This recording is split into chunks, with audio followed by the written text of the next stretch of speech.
And we are following a weather action day. Heavy rain scattered across the Front Range. In fact, parts of Greeley got 3 to 4 inches of rain in about 60 minutes, and that is unheard of.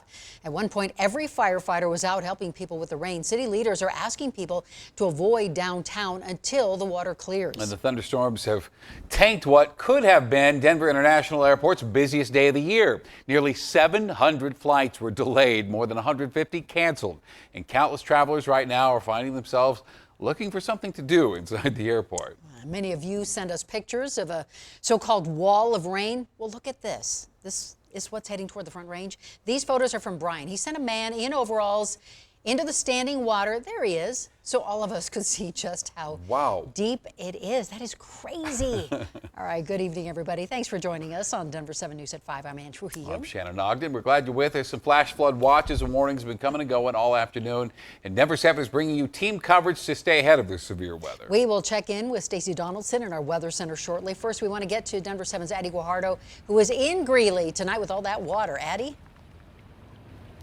Well, and just in right now, the city is asking drivers to stay out of the downtown area here in Greeley. And that's because there's so much water out here.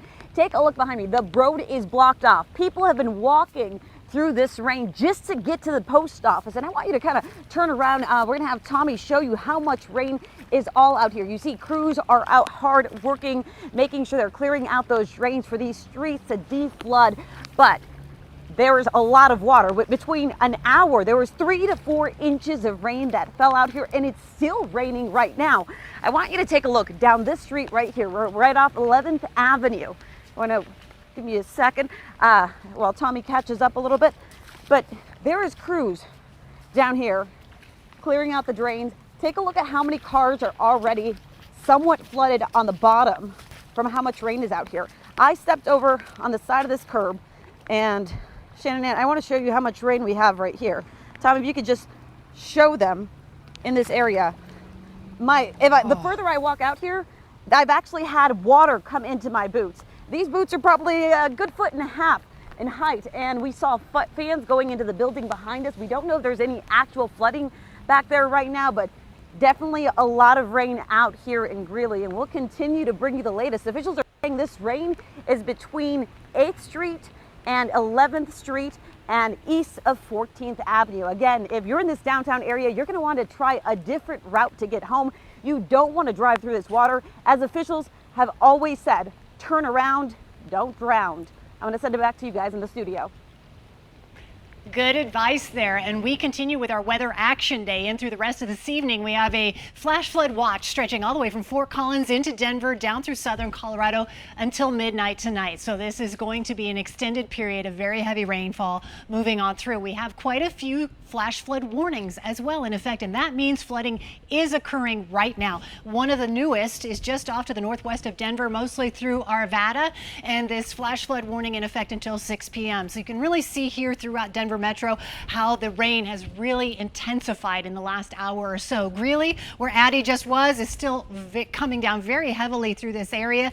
We have the flash flood warning in effect near Arvada and Laden, just south of El Dorado Springs. Flash flood warning until 6 p.m. as I mentioned. This is coming this direction. These are moving so slowly, though. We're having very heavy rainfall coming down over a longer period of time. So as we go to the southern portion of the metro, we still have heavy rain from Roxborough up towards Centennial and just east of the airport. We also have a tornado warning east of Pueblo here until 5:30 p.m. as a strong thunderstorm cell continues to circulate in that area. So a lot going on across the state. We're still expecting very heavy rainfall at times through the rest of tonight, but we'll be talking more about the 4th of July holiday coming up in a few minutes and what we can expect a little later. All right, Stacey, thank you. We've spent a lot of time this week talking about how last year's burn scars can be impacted by this year's heavy rains. Out west, mudslides closed I-70 earlier this week, and officials told us they expect it to happen again before summer's over. Today's heavy rain triggered a flash flood warning for the town of Masonville on the eastern edge of the Cameron Peak fire burn scar.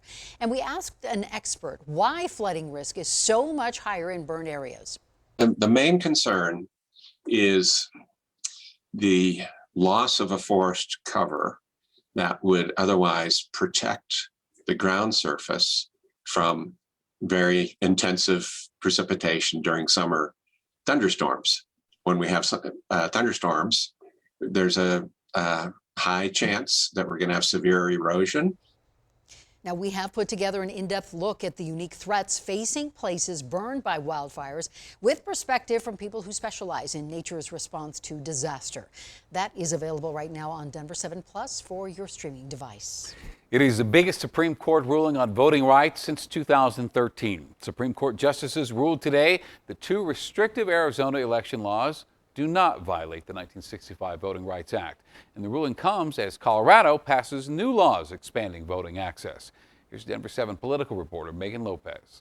It's the biggest Supreme Court ruling on voting since 2013. On Thursday, justices upheld 2 Arizona laws that add voter restrictions. The first bans campaign workers, volunteers, or anyone else from collecting ballots and turning them in on someone else's behalf, known as ballot harvesting. The second requires the state to throw out any ballot that was cast in the wrong precinct. These provisions have been on the books in Arizona for many years. Arizona Democrats argued these laws unfairly affect communities of color, so they violate the Voting Rights Act. The Supreme Court disagreed. Doug Spencer is a visiting fellow at CU Boulder's law school. The way that the Supreme Court fashioned its opinion today will make it much more likely that those laws in those other states will also be upheld. His work was cited in the minority opinion of that Supreme Court ruling. As an academic, we write hoping that judges will read what we write and that it will have a shape on the law, so I'm very proud that the Supreme Court was aware of the things that I'd written. Meanwhile, this past legislative session, Colorado has stood out for a long time in making the ability to vote